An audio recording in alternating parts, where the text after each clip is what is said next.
Bonjour et bienvenue dans ce guide pour bien débuter en photo. Alors comme vous l'avez vu dans le titre, ici je vais juste conclure toutes les 7 vidéos qu'il y a eu auparavant. Donc si vous ne les avez pas vues, je vous invite à aller les regarder. En effet, je pense avoir dit à peu près tout ce qu'il faut pour débuter en photographie. Et quasiment tout ce que je sais. Et c'était un petit peu le but de ce guide. Je vais donc commencer à tout récapituler, à tout rappeler.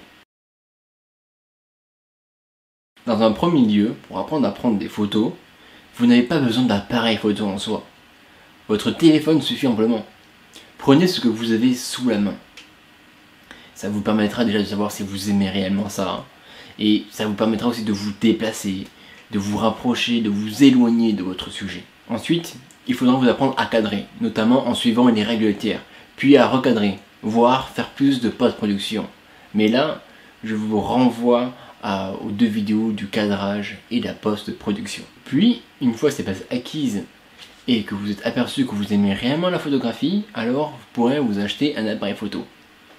Mais il n'y a pas d'appareil photo meilleur réellement. Il n'y a que le meilleur appareil photo adapté à vos besoins. Mais je vous déconseillerais quand même d'acheter un bridge. Car selon moi, il n'a que des défauts, que des désavantages, sauf le prix. Et j'ai aussi parlé des différents paramètres que l'on peut toucher sur un appareil photo. Les ISO, la focale, le diaphragme, l'obturateur. Plus la focale sera grande, plus votre zoom sera grand. Et pour bouger la profondeur de champ, il suffit principalement et généralement toucher la voleur du diaphragme. Mais vous pouvez aussi vous approcher du sujet et bouger la voleur de la focale. Et l'obturateur sert à avoir ou non un flou de mouvement. Sauf qu'il existe quelque chose dont je n'ai pas parlé, et ce sont les modes. Il en existe 4 principaux. Donc, tout d'abord, le manuel, noté M, où vous réglez absolument tous vos paramètres. Puis il y a la priorité à la vitesse, où là en fait c'est un mode semi-automatique.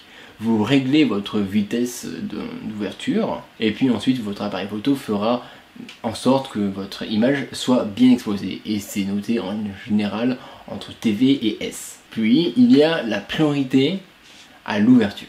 En fait là vous allez tout simplement régler seulement donc l'ouverture du diaphragme. Et votre appareil photo fera en sorte que votre image soit bien exposée et est notée généralement AV ou A. Et ensuite il y a un mode que je n'utilise pas mais qu'il faudrait que je m'y penche, c'est le mode programme qui est noté P. En tout cas c'est tout pour ce guide, j'espère qu'il vous aura plu et s'il y a des éléments que vous avez peut-être éventuellement oubliés ou vous voulez avoir un peu plus de précision, vous pouvez toujours aller sur la vidéo, mettre des commentaires, les regarder à nouveau, ou même sur cette vidéo aussi et me dire ce que vous en avez pensé. En tout cas je vous dis à une prochaine fois pour une nouvelle vidéo. Allez, ciao!